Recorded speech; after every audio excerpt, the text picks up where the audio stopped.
ওইখানে স্কুলের ভিতরে ওরা দুইজনে অঘটন ঘটাইছে। নাবির নিচের দিকে কাইটে ফেলাই দিছে। গত 10 জুন সারাইল উচ্চ বিদ্যালয়ের শ্রেণীকক্ষে দশম শ্রেণীর ছাত্র আলিফ ও অষ্টম শ্রেণীর ছাত্রী মারিয়া মাহির আপত্তিকর আচরণের ভিডিও ধরা পড়ে স্কুলের সিসিটিভি ক্যামেরায়। স্কুলে ওই ছেঁড়া হাতে সমস্যা হয়েছিল, সিসি ক্যামেরায় ওই ধরছে।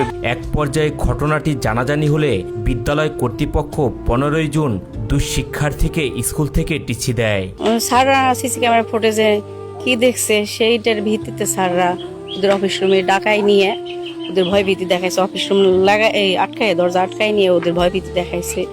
মাহিয়া নাকি স্যারের পাও ধরে কান্নাকাটিও করছে, মা ক্ষমা চাইছে, স্যার তাও ক্ষমা করে নাই।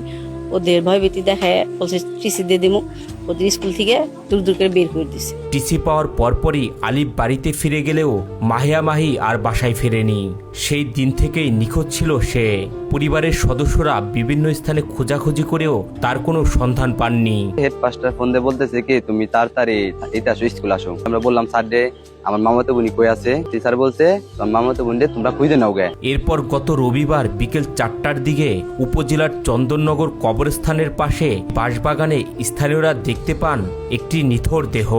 খবর ছড়িয়ে পড়তেই এলাকা জুড়ে সৃষ্টি হয় ব্যাপক চাঞ্চল্যের। আমরা অনেক খোঁজাখুঁজি করছি, আত্মীয় স্বজন সব দেখা শেষ করেছি। পরবর্তীতে তাকে যেমন পাওয়া গেল ওই জামিরতা এক কবরস্থানের পাশে একটা ঝরে বাঁশঝাড়ে, সেখানে তাকে অর্ধগলিত অবস্থা। পরে দেহটি মারিয়া মিমের বলে শনাক্ত করা হয়। প্রত্যক্ষদর্শীর ভাষ্য অনুযায়ী দেহের উপরের অংশ একটি গাছের সঙ্গে ছিল আর কোমরের অংশ মাটিতে পড়েছিল, আর ঠিক পাশেই পড়েছিল তার ব্যবহৃত স্কুল ব্যাগ ও জুতো।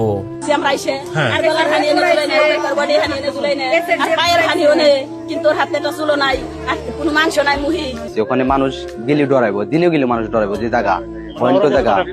ওর অবস্থায় আমি যাই দেখলাম এখান থেকে নাবির নিচের দিকে কাইটে ফেলাই দিছে।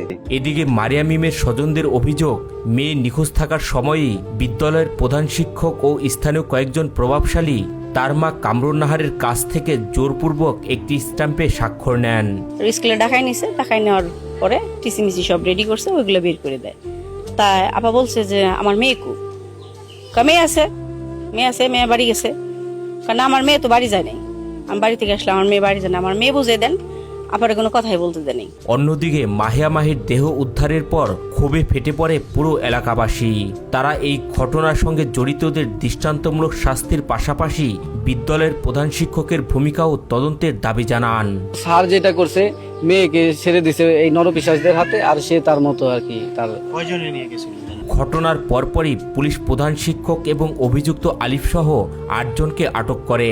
ইতিমধ্যে ঘটনাটি ঘিরে শুরু হয়েছে তদন্ত।